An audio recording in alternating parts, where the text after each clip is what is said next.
कभी भिखारी कहा था 4 साल बाद उसी के पास काम मांगने पहुंची। कभी कभी जिंदगी हमें ऐसे मोड़ पर लाकर खड़ा कर देती है जहां हमें अपने ही किए गए शब्दों पर अफसोस होता है। ये कहानी है एक गरीब किसान के बेटे राजू की, जिसे शहर में सिर्फ उसके फटे कपड़ों की वजह से भिखारी कहकर अपमानित किया गया। लेकिन उसने उस अपमान को अपने आत्मसम्मान की ताक बना लिया।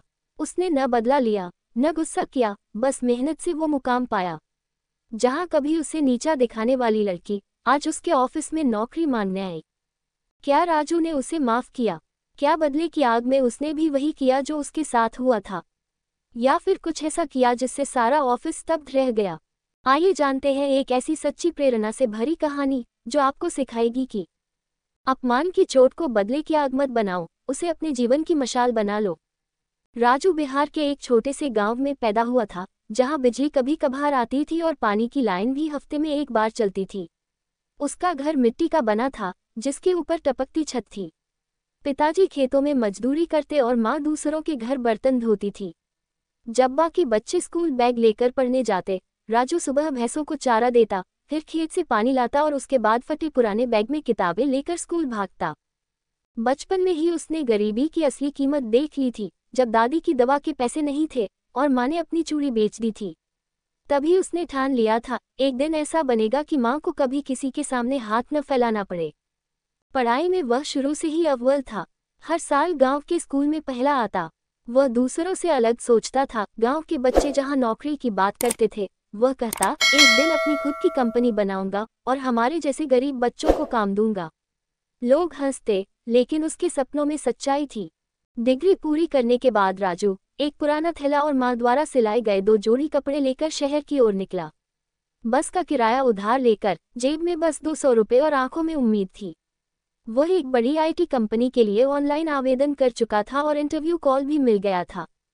जिस दिन इंटरव्यू था, उसने अपनी सबसे साफ शर्ट पहनी, लेकिन वो भी हल्की फट चुकी थी। जूते माँ ने गाँव में सिलवा दिए थे और बाल उसने खुद कैंची से काटे थे। वह पहली बार किसी बड़े दफ्तर में दाखिल हो रहा था।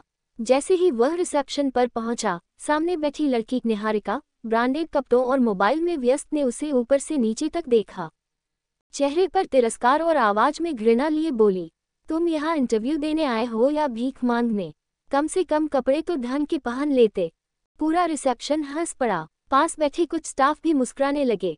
राजू का चेहरा जैसे एक पल में सुन्न हो गया। वह चुपचाप खड़ा रहा। उसकी आंखों में आंसू नहीं थे, सिर्फ आग थी। यह उसका पहला अपमान नहीं था, लेकिन ये सबसे गहरा था। उसी पल उसने फैसला किया, अब जब लौटूंगा तो इंटरव्यू देने नहीं, इंटरव्यू लेने आऊंगा और उसी ऑफिस में बैठूंगा जहां आज मुझे नीचा दिखाया गया है। पूरा ऑफिस हंसी से गूंज रहा था, लेकिन राजू के कानों में अब कोई आवाज नहीं पड़ रही थी। जैसे उसके चारों ओर सन्नाटा छा गया हो। चेहरा झुका, लेकिन दिल में कुछ और ही उबल रहा था। उस दिन उसके पास अपमान का जवाब देने के लिए शब्द नहीं थे, लेकिन उस अपमान ने उसकी आत्मा में आत्मसम्मान की एक चिंगारी जला दी थी। उसने मन में दृढ़ निश्चय किया, मेरी पहचान मेरे कपड़े नहीं, मेरी मेहनत बनाएगी। आज नहीं तो कल मैं खुद अपनी पहचान बनाऊंगा, और वो भी ईमानदारी से। शहर में कोई मदद करने वाला नहीं था, लेकिन खुद से बड़ा सहारा कोई नहीं होता। दिन के समय वह एक चाय की दुकान पर बर्तन मांजता, लोगों की झूठी प्लेटें उठाता।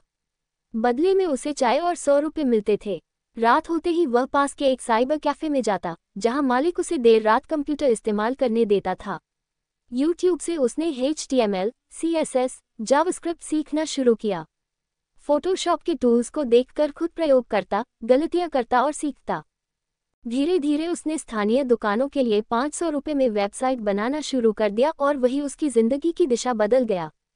पहली बार 1500 रुपये कमाकर जब राजू गांव लौटा, तो माँ चूल्हे के पास बैठी थी, हाथों में दरारें और चेहरे पर थकान। राजू ने उनके पास जाकर धीरे से उनके पांव छुए और चुपचाप पैसे रख दिए। माँ ने पूछा, ये किसके पैसे हैं? राजू ने मुस्कुराकर कहा, आपके बेटे के। अब आपको खेतों में मजदूरी नहीं करनी पड़ेगी, माँ। माँ की आंखें डब्बा आईं। आज तक उसने बेटा गरीब देखा था, अब मेहनती और आत्मनिर्भर भी। वो आंसू सिर्फ माँ की आंखों से नहीं, उसके दिल की गहराई से निकले गर्व और सुकून के मोती थे। कई सालों की मेहनत के बाद राजू ने राजवी टेक नाम की अपनी खुद की डिजिटल कंपनी खोली। शुरू में 2 लोग थे, फिर 4, फिर 10। वो छोटे व्यापारियों को ऑनलाइन ले जा रहा था। हर क्लाइंट से ईमानदारी, हर प्रोजेक्ट में गुणवत्ता उसका उसूल था। उसके पास बड़ी गाड़ी नहीं थी, लेकिन बड़े इरादे थे। बड़ी बिल्डिंग नहीं थी, लेकिन कड़ी मेहनत और साफ नीयत से बनी पहचान थी। गांव का वही लड़का अब शहर में एक युवा उद्यमी के रूप में पहचाना जाने लगा। 4 साल बाद एक दिन ऑफिस की HR टीम इंटरव्यूज ले रही थी। एक लड़की अंदर आई, आत्मविश्वास कमजोर, चेहरा मुरझाया हुआ और आंखों में बेचैनी। वही निहारिका थी जो कभी राजू को नीचा दिखा चुकी थी। लेकिन अब उसके पास नौकरी नहीं थी, हालात ने उसे मजबूर कर दिया था। जैसे ही वह उस ऑफिस में दाखिल हुई, सामने CEO की कुर्सी पर बैठा इंसान उसे जान पहचान सा लगा। और जब नाम सुना, राजू वर्मा, तो जमीन जैसे पैरों के नीचे से खिसक गई। राजू अब पहले से बहुत बदल चुका था। पहनावा, व्यवहार, भाषा, सब कुछ में परिपक्वता थी। लेकिन उसकी आंखों में आज भी वो आत्मा थी जो अपमान सहकर भी टूटी नहीं थी। उसने शांत स्वर में पूछा, पहचाना मुझे? निहारिका कुछ क्षण चुप रही, फिर आंसू आंखों में भर आए। हाँ, और मैं शर्मिंदा हूँ, राजू ने मुस्कुराकर कहा। इंसान गलती करता है, लेकिन अगर उसे पहचान ले तो वही उसकी असली जीत होती है। HR टीम और बाकी स्टाफ के सामने राजू ने एक ऐसा उदाहरण पेश किया जिसे सबने दिल से सराहा। उसने कहा, अगर मैं भी उसी तरह का व्यवहार करता जैसा तुमने किया था, तो फिर हम दोनों में फर्क क्या रहता?